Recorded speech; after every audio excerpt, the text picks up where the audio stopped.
Okay, Alex. So let me ask you again about a little bit more about your transition. And so for you, was it difficult coming out? And maybe are you comfortable with maybe discussing how you felt about coming out, and maybe if you received any backlash or backlash from anybody? Yeah, definitely. So when I had to come out twice.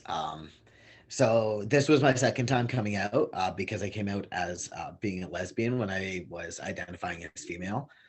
So this was my second time coming out. My parents knew I was within the community already.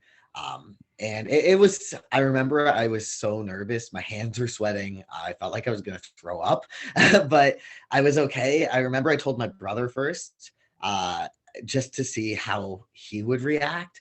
Um, and he was nothing but supportive. He's in the community as well, not in the same category as I am, but he was very, very supportive of me and encouraged me a lot to talk to my parents.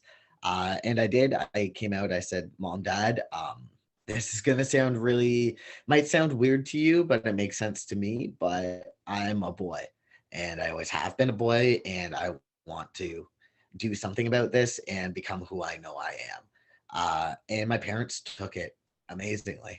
My dad immediately was trying to get me in touch with a doctor who could explain the process a bit better to me and help me out with that.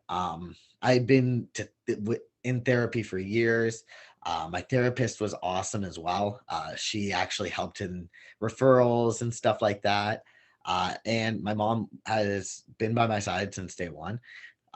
And it's been incredible.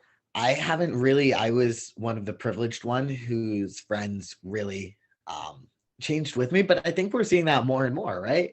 We're seeing it become more and more accepted within our culture and within society. So our friends are a lot more cool when we tell them about this stuff. So my friends, they've been with me the whole transition. I have most of my friends I've had for decades now, since we were little ones. So they've been great, and that's been really, really, really cool. Is that all my friends who saw me through the toughest years of my life when I was 14, 15, 16, um, they're all with me still and got to see me grow and become the man that I knew I was, and they knew I was too. Now that's amazing. Like I shared before, it can be such a powerful thing to have that support, especially from people who knew you from, from the beginning, right? And seeing you go through so many different things, the changes, all that stuff. It's so much more powerful, and it's so beautiful that you have that support and that support system. You didn't receive any type of negative reactions from anybody, whether it was people on the street or anything like that. And if so, how did you deal with it? I did. There was one doctor who I went to who actually didn't believe me.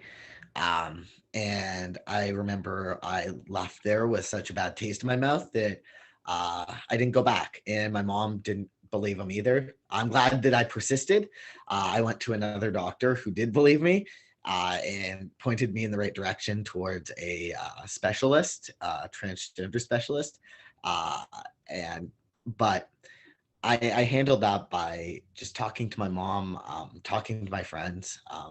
I knew who I was, so I knew I wasn't gonna take that no as my dissuasion. Um, and I think that's something that is a big rumor too, is that people transition and they transition back. Um, you see that a lot in the media because it's the media. The reality is it's under 1% of the population. So transitioning back to your assigned sex is not a normal thing. I think that's what the initial doctor was worried about, but clearly it's been a solid amount of time since I started, and I'm living my life happier and healthier and better than ever.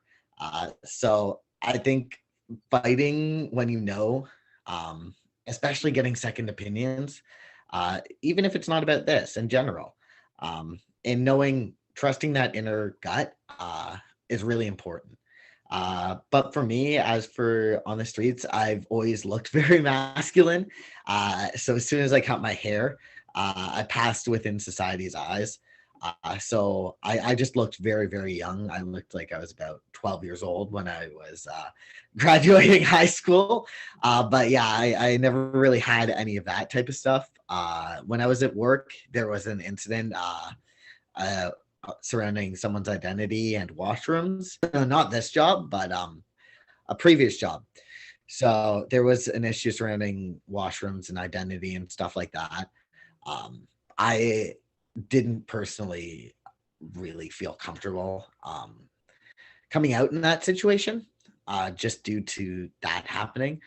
But that's really the only time that I've experienced having to be quiet about my identity or kind of had anyone say anything about my identity.